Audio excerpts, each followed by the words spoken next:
Os discípulos de Emaús. Um dos relatos mais conhecidos no Evangelho de Lucas é a história dos dois discípulos que voltam de Jerusalém para sua casa em Emaús. Jesus foi morto e crucificado na sexta-feira. O judeu praticante de sua religião não podia caminhar mais do que 1 quilômetro no dia de sábado, então no domingo, no terceiro dia da morte de Jesus, 2 de seus discípulos retornam para sua casa, distante 11 quilômetros. No Evangelho, um dos discípulos se chama Cleófas, e o outro. O Evangelho de João, no capítulo 19, versículo 25, nos diz: junto à cruz de Jesus estavam de pé sua mãe, a irmã de sua mãe Maria, mulher de Cleófas, e Maria Madalena.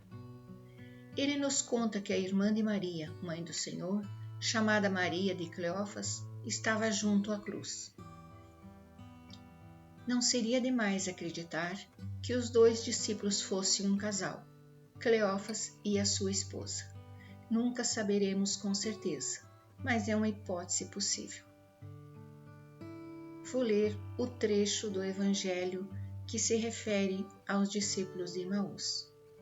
Proclamação do Evangelho segundo Lucas, do capítulo 24, versículo 13 ao 35.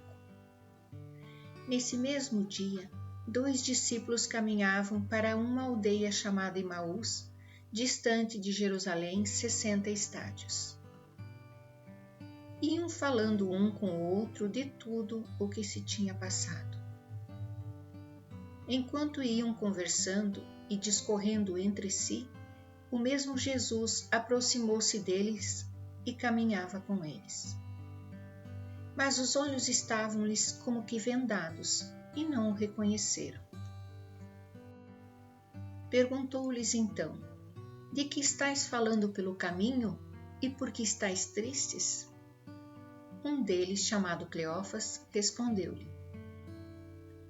és tu acaso o único forasteiro em Jerusalém que não sabe o que nela aconteceu estes dias? Perguntou-lhes ele: que foi? Disseram: a respeito de Jesus de Nazaré. Era um profeta poderoso em obras e palavras, diante de Deus e de todo o povo. Os nossos sumos sacerdotes e os nossos magistrados o entregaram para ser condenado à morte e o crucificaram.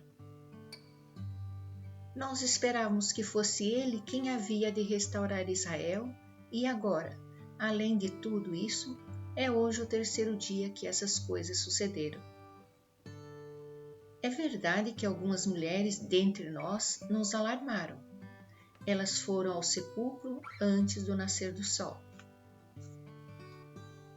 E não tendo achado seu corpo, voltaram, dizendo que tiveram uma visão de anjos, os quais asseguravam que está vivo. Alguns dos nossos foram ao sepulcro e acharam assim como as mulheres tinham dito, mas a ele mesmo não viram. Jesus lhes disse: ó gente sem inteligência, como sois tardos de coração para crerdes em tudo o que anunciaram os profetas?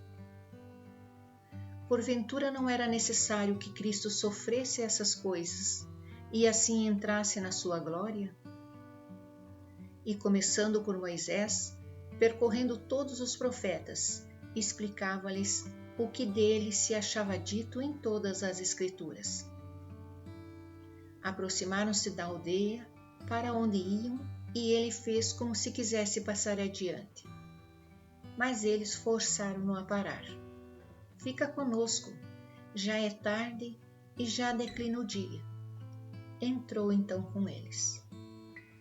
Aconteceu que, estando sentado conjuntamente à mesa, ele tomou o pão, abençoou-o, partiu-o e o serviu. Então se lhes abriram os olhos e o reconheceram, mas ele desapareceu.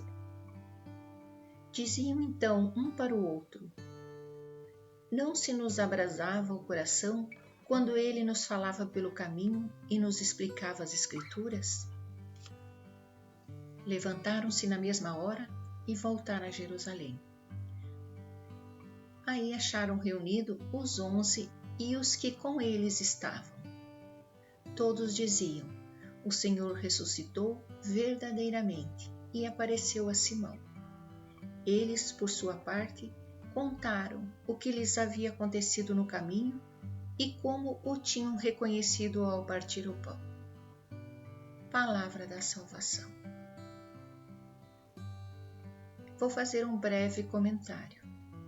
Naquele dia, Jesus caminhou ao lado de seus discípulos, ensinando-os os 4 elementos essenciais: a realidade, a Bíblia, a celebração partilhada e a comunidade, relembrando as Sagradas Escrituras e demonstrando a eles o seu plano de salvação.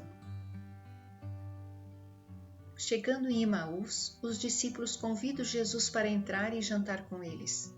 Se realmente é um casal, então seria entrar na sua casa e não numa hospedaria como normalmente se supõe. Aqui temos o ponto central da história. Embora a explicação bíblica fosse esclarecedora, em nada alterou os seus pensamentos de tristeza e desânimo. Mas a partir do pão que os olhos dos discípulos se abrem, reconhecendo que Jesus sempre esteve ao lado deles. É na mesa que o coração volta a arder, o ardor e a alegria de ser discípulo ganha um novo significado. O Mestre que me chamou a segui-lo e pelo qual tudo deixei, pondo-me nele toda a minha esperança, está vivo. Nesse mesmo momento, Jesus desaparece da frente deles. Por quê? Uma vez feita a experiência da presença do ressuscitado no meio deles, eles não precisavam mais da muleta da sua presença física. Agora eles caem dentro de si e reconhecem que estava o nosso coração ardendo quando ele nos falava pelo caminho e nos explicava as Escrituras. Os discípulos que de manhã deixaram Jerusalém para trás, considerando um lugar da morte, da perseguição, do fracasso, logo se põem no caminho de volta. O que mudou em Jerusalém durante o dia? Nada. Continua sendo lugar de perigo, de morte, de perseguição. Mas mudou a cabeça dos dois. Eles agora têm uma fé pós-pascal.